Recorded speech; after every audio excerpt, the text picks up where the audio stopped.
On Zombie Reddit, today's story is... My wife confessed that she only married me for my money after 10 years together, but when I removed her daughter's college fund, her true colors came out. Context. I am 42 and have been married for a decade to my wife Mord, 39. When we got together, she already had a daughter named Remy, now 17, from her previous marriage to Stan, 40. From the start, I fully accepted that Remy was part of my new life. I never wanted to have children of my own, so I thought this was an ideal situation, enjoying family life without the pressure of having biological children. The separation between Mord and Stan happened when Remy was just 3 years old. From what I understand, it wasn't an especially conflictive divorce, but they didn't maintain a truly shared upbringing either. Stan fulfills the basic financial obligations but rarely spends time with his daughter. I came into their lives when Remy turned 6. I met Mord 3 years after her divorce during a wedding celebration for mutual friends. We struck up a conversation and connected instantly. At the end of the day, I asked her out and she accepted. We've been together ever since. At first, our relationship seemed to develop completely naturally, and we built a life together. I thought our bond would be eternal, but over time, I began to notice changes that altered my perspective. I constantly strove to be beneficial in Remy's life. From helping her with her schoolwork to financing her activities and guaranteeing her opportunities that I couldn't have in my childhood. I even set up a university fund when I married Mord, because at that moment I considered her my daughter, although not biologically. Jumping to the present, the situation has become quite complicated. In recent years, Remy has developed a rather hostile attitude, especially towards me. Initially, I attributed it to typical teenage rebellion, but the situation has only progressively worsened. He treats me as if I were invisible, sees me only as a source of money, and constantly makes ironic comments reminding me that I am not his real father. I have tried to have honest conversations to improve our relationship, but I always fail. He usually responds with an annoyed gesture and a sarcastic, whatever. Last week, everything reached breaking point. Remy was unbearable, walking around the house in a rage and making a fuss about something as insignificant as running out of her favorite shampoo. I generally try not to make a big deal out of these situations. I understand that teenagers have difficult days, but this time it was especially frustrating because I had just spent the whole weekend helping her with a school project. I repeatedly drove her to the library, got her last-minute materials that she forgot, and stayed up until dawn on Sunday helping her perfect everything. I thought my efforts would at least earn some gratitude, or at the very least, a neutral attitude. Instead, she was completely dismissive and rude. She ignored my greeting, left her things lying around despite asking her to pick them up, and muttered complaints about how annoying other people's rules are. When she made that very direct comment, I couldn't ignore it any longer. I decided to intervene. I calmly pointed out to her that her behavior was disrespectful and that her attitude towards me was inappropriate. I mentioned everything I had done for her recently, trying to remind her that I was on her side and did not deserve such treatment. I was shocked by her response. She made it absolutely clear that she did not consider me entitled to have an opinion about her actions. It was not only what she said, but how she said it, with sharp and hurtful words. It seemed completely intentional, as if she wanted to remind me of my place in her life. Or rather, my lack of a place. I was completely stunned. After all the time, effort, and resources I had invested in helping her progress. That's how she saw me.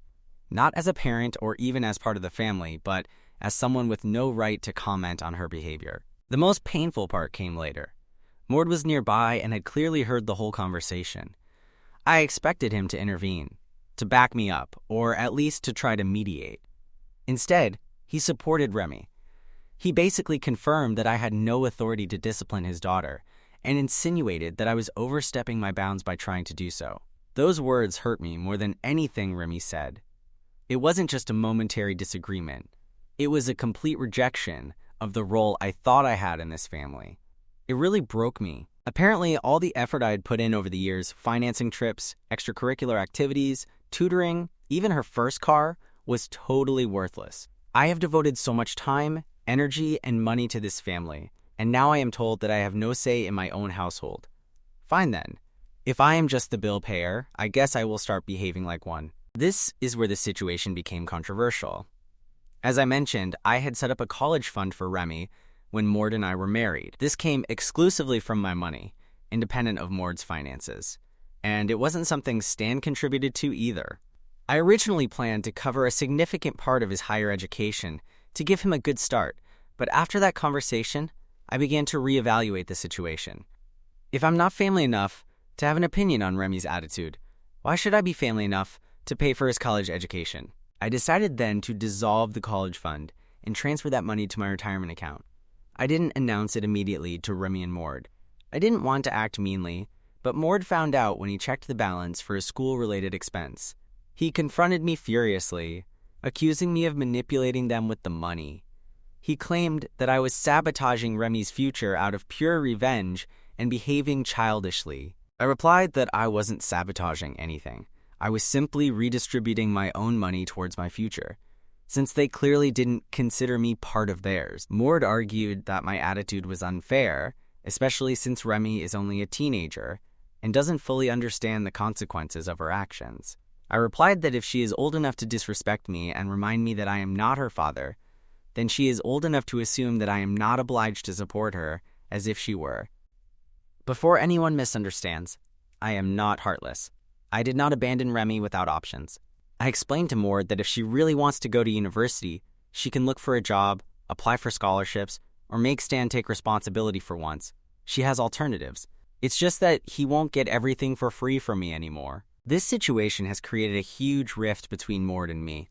She thinks I'm acting out of revenge, while I feel I'm just setting necessary boundaries. Some of Mord's relatives think I'm going too far. But from my perspective, I've been extremely generous and have only received resentment and disrespect in return.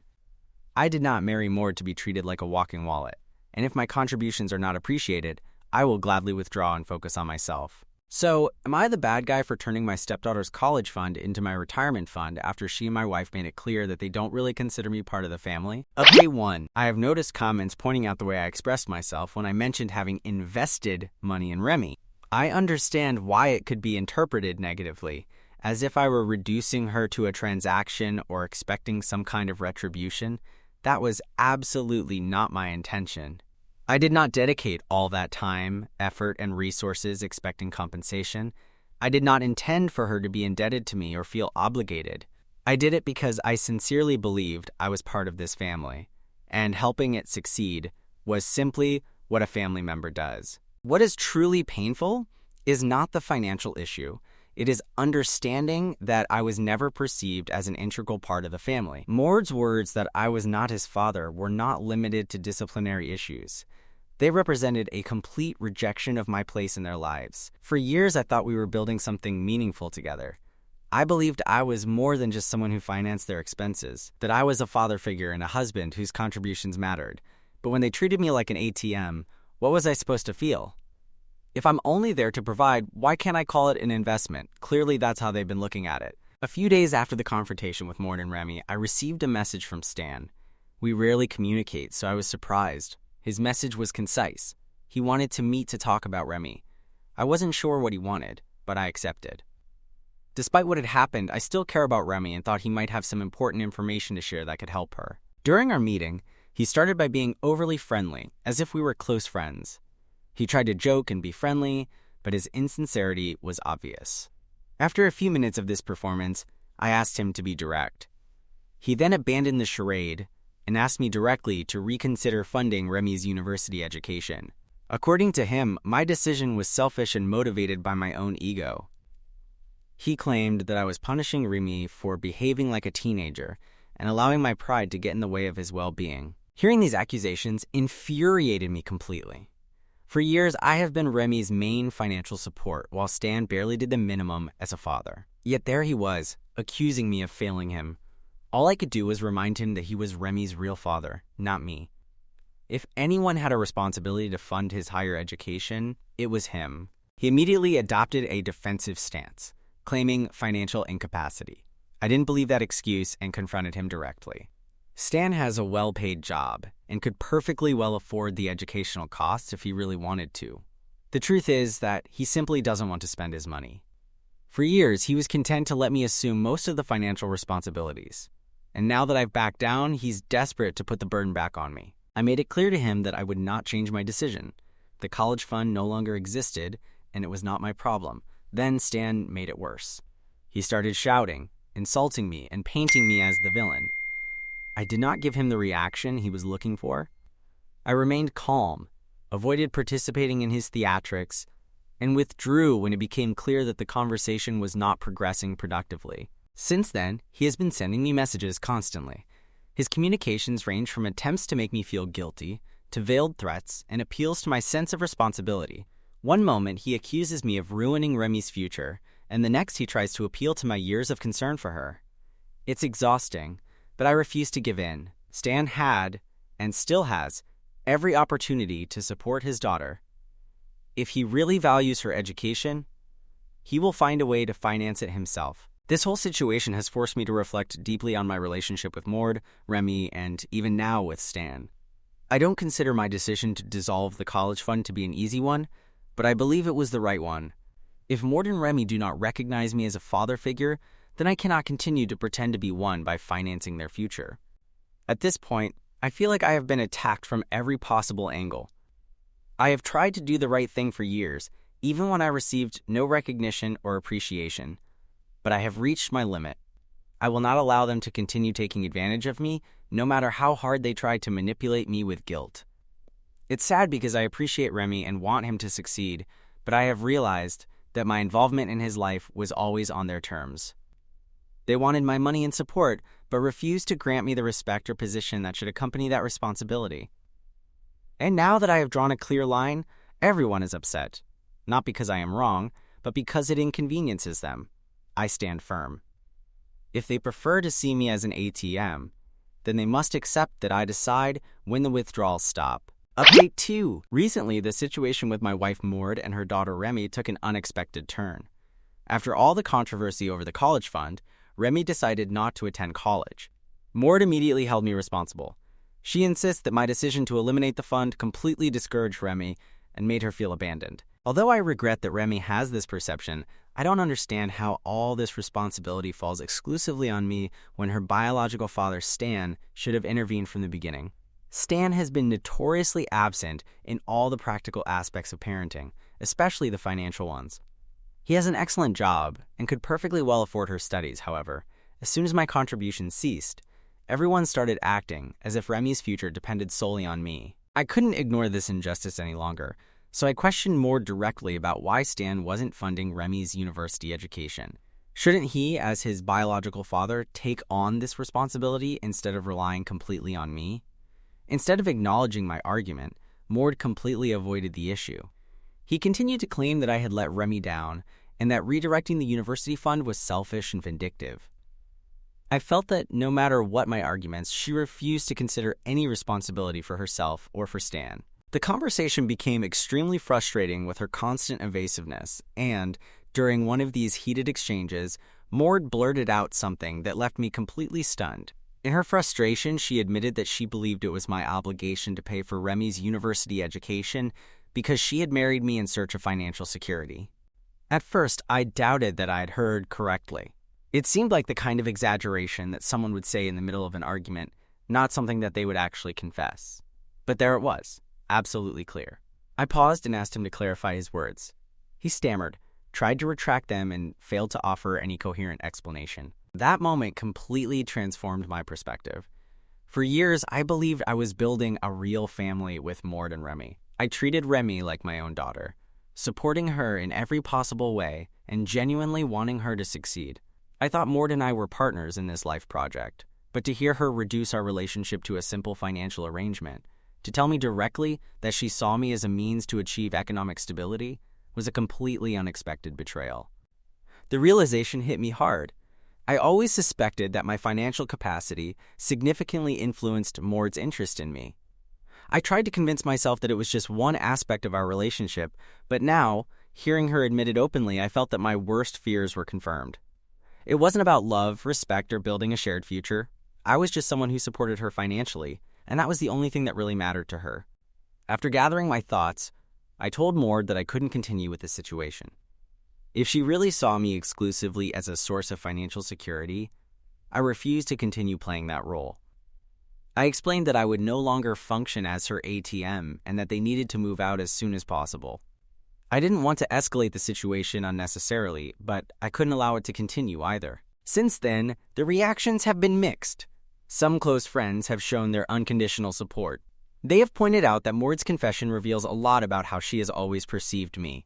They remind me of everything I have done for Remy, especially considering Stan's absence, and that I have every right to walk away from a situation where I am being used. One friend even commented that it seems that Mord was never really interested in me as a person, only in my economic resources, and that it is preferable to cut ties now rather than continue to allow this dynamic to harm me.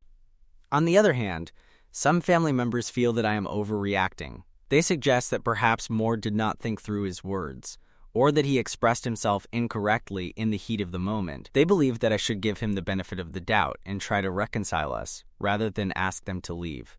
While I understand that perspective, it is difficult to ignore the clarity with which Mord expressed it.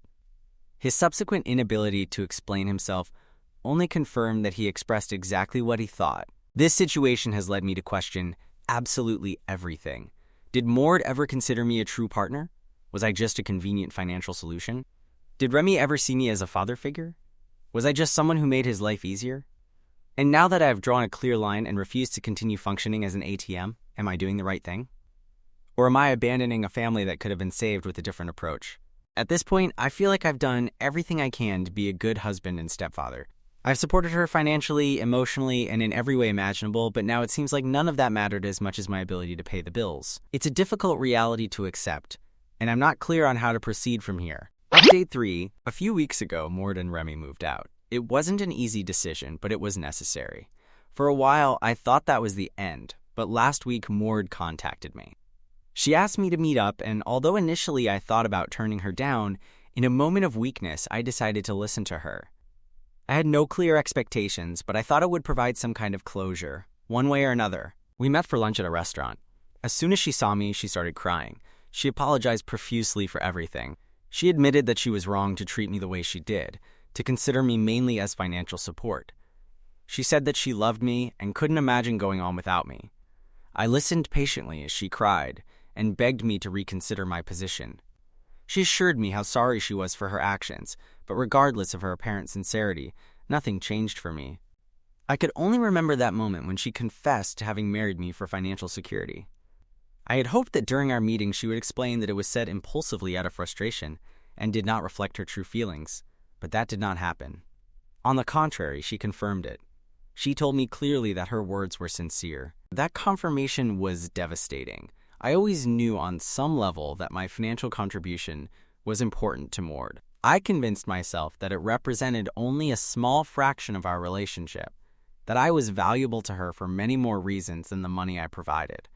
But now, hearing her express it so directly, it was impossible to deny it.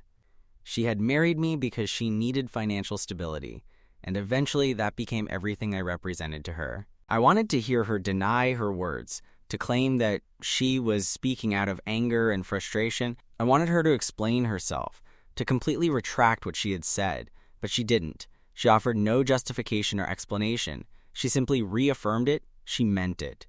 It was then that I achieved total clarity. I gave her the opportunity to speak, to apologize, and to try to repair the situation. But when she finished, I told her I wanted a divorce. I made it absolutely clear that my decision was final. The reality of our situation hit me with full force. This was not something that could be repaired with a conversation or a few apologies. It was a fundamental problem. I was not valued for my essence, only for my function as a provider. Mord really tried to change my mind, but I held firm. I remained calm even when she became upset and started to plead desperately.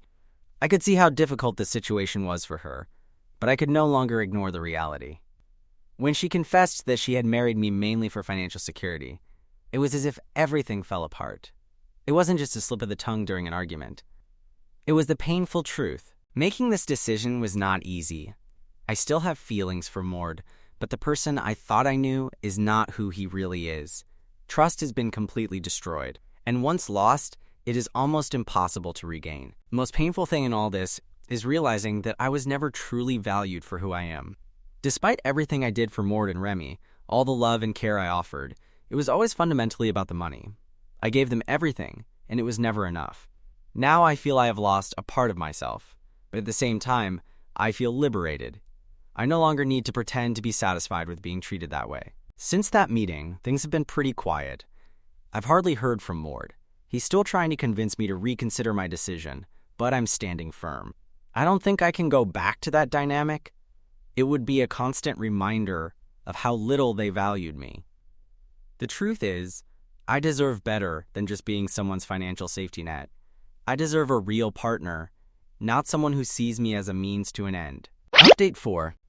I have formally filed for divorce, and honestly, I did not anticipate how difficult it would be. I thought that once the decision was made, the process would be easier, but the reality is much more complex than I imagined. This process involves much more than simply signing documents and distancing ourselves. I am finding it more difficult to detach emotionally than expected. Mord continues to call me occasionally. Each conversation follows the same pattern. He tries to persuade me to reconsider. He asks me to return and repair our relationship. He repeats his apologies. He declares his love and claims he can't imagine his life without me. It's really exhausting. I understand his motivations, but nothing will change my determination. I continue to reiterate to him the impossibility of returning. I have made my final decision, and nothing he says will change that reality. I'm not entirely sure what I expected when I decided to get divorced, but it definitely wasn't this. I thought it would clarify the situation, but it has only caused more confusion. My life seems completely turned upside down, and I'm just trying to figure out how to move forward. Update 5. I would like to take this opportunity to sincerely thank everyone who has reached out to ask about my well-being. I greatly appreciate this support during this very difficult time. I have received messages from friends, family, and even people who have been through similar circumstances. The divorce is finally complete. I won't lie, I feel an enormous relief, although I am still processing numerous emotions. I did not expect the consequences to be so difficult, but neither did I anticipate this deep sense of liberation. Fortunately, the process didn't drag on as long as I feared. We didn't need to go to court, which was a huge relief. Everything went smoothly thanks to a very detailed prenuptial agreement. Honestly, I'm so glad we had that in place. It made the property division process much simpler and ensured that everything was handled quickly and fairly. I can't even imagine how much more complicated it would have been without that document. It saved me the stress and uncertainty of a protracted legal battle. Instead, everything moved along quite smoothly once the paperwork was started. I consider this a small blessing in the midst of this whole process. Mord, on the other hand, was reluctant to end our relationship. Even at the last minute, she kept trying to persuade me to change my mind. She repeated her apologies and declarations of love and said that we could resolve our problems if I gave her another chance. I admit that it was difficult to listen to her. There were moments when I questioned my decision, wondering if I was doing the right thing. But every time I listened to her pleading, I remembered precisely why I was doing this. A few days before the divorce was finalized, Remy contacted me. She apologized for everything that had happened and expressed the hope that I would reconsider my position. I was surprised, considering our limited recent communication and the tension in our last interaction. She seemed sincere, and part of me wanted to trust her, but I knew that nothing would alter my determination. I had already made my decision, and no apology could repair what had happened. I replied thanking her for her apology, reaffirming the firmness of my decision, and sincerely wishing her the best. The most complex part of this whole process has been dealing with the emotional consequences. It's not just about filing documents and legally finalizing the marriage. It's the emotional repercussions. I hadn't realized how much I had invested emotionally in this relationship until it was all over. But it was inevitable given our history of almost 11 years together. Now that everything is completely changed, I feel strange. I don't have all the answers or clarity about what my future will be like, but I'm moving forward day by day, trying to reorient my life. So where am I now? Honestly, I'm just trying to reorganize my existence.